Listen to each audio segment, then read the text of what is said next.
ಇಲ್ಲ ನಂಗೆ ಅದೇ ಆಶ್ಚರ್ಯ ಆಗಿದ್ದು ನೋಡಿ. ಈಗ ನೀವೇನು ಬ್ರೇಕ್ ಅಂತ ಹೇಳಿದ್ರಿ, though I had taken a break and ನನ್ನ ಮನಸ್ಸಲ್ಲಿ ಏನಂದರೆ ಮಗು ಸ್ವಲ್ಪ ದೊಡ್ಡವನಾಗೋವರೆಗೂ ಸದ್ಯಕ್ಕೆ ನನಗೆ ಆಗಲ್ಲ, ಪ್ಲಸ್ ಮನೇಲಿ ಬಿಡಲ್ಲ. ಅವಕಾಶ ಸಿಕ್ಕರೂ ಹಾಂ, ಮನೇಲಂತೂ ನನಗೆ ಖಂಡಿತ ನಾನು ಮಾತಾಡೋ ಚಾನ್ಸೇ ಇಲ್ಲ. ಆ್ಯಂಡ್ ಆ ಥಾಟ್ ಕೂಡ ನನಗಿರಲಿಲ್ಲ, ನಾನು ಹೋಗಿ ಕೇಳಲ್ಲ ನಮ್ಮ ಯಜಮಾನ್ರನ್ನ ಅನ್ನೋದು ಇರಲಿಲ್ಲ. ಬಟ್ ಇದು ಬಂದ ತಕ್ಷಣ ಹಿಂಗೆ ಪಟ ಪಟ ಪಟ ಪಟ ಅಂತ ಆಗೋಯ್ತು ಅಂತ. ಎಲ್ಲ ಸ್ಮೂತ್ ಆಗೋಯ್ತಾ? ಹಾಂ, ಮನೇಲೂ ನಾನೇನು ಅಷ್ಟೊಂದು ಅವ್ರಿಗೆ ಒಪ್ಸೋ ಅವಶ್ಯಕತೆ ಇಲ್ಲ. ಅವರು ಸ್ವಲ್ಪ ಕನ್ಸಿಡರ್ ಮಾಡಿ ಒಪ್ಕೊಂಡ್ಬಿಟ್ರು and all those things. So ಎಲ್ಲ ತುಂಬ ಬೇಗ ಆಗೋಯಿತು. ಸೊ ತೀರಾ ಅಷ್ಟು ಗ್ಯಾಪ್ ಆಯಿತು ಬಂದೆ ಅಂತ ಅನ್ನಿಸ್ತಿಲ್ಲ. I just feel maybe ಮಗು ವಿಚಾರಕ್ಕೆ ಸ್ವಲ್ಪ ಗ್ಯಾಪ್ ತೊಗೊಂಡು ಐ ಜಸ್ಟ್ ರಿಜಾಯಿಂಡ್ ಅಂತ ಅನಿಸುತ್ತೆ.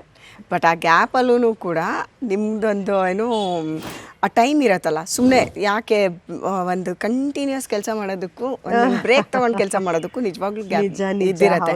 ಅವಾಗ ಹೊಸ ಹೊಸ ವಿಚಾರಗಳು ಬಂದಿರುತ್ತೆ, ಕೆಲಸದ ಬಗ್ಗೆನೂ ಒಂದು ಬೆಲೆ ಬರುತ್ತೆ.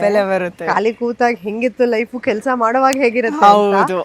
ಮತ್ತೆ ಕುಟುಂಬದ ಬಗ್ಗೆನೂ ಒಂದು ಬೆಲೆ ಗೊತ್ತಾಗುತ್ತೆ. Because we get to spend time with family ಅಲ್ವಾ.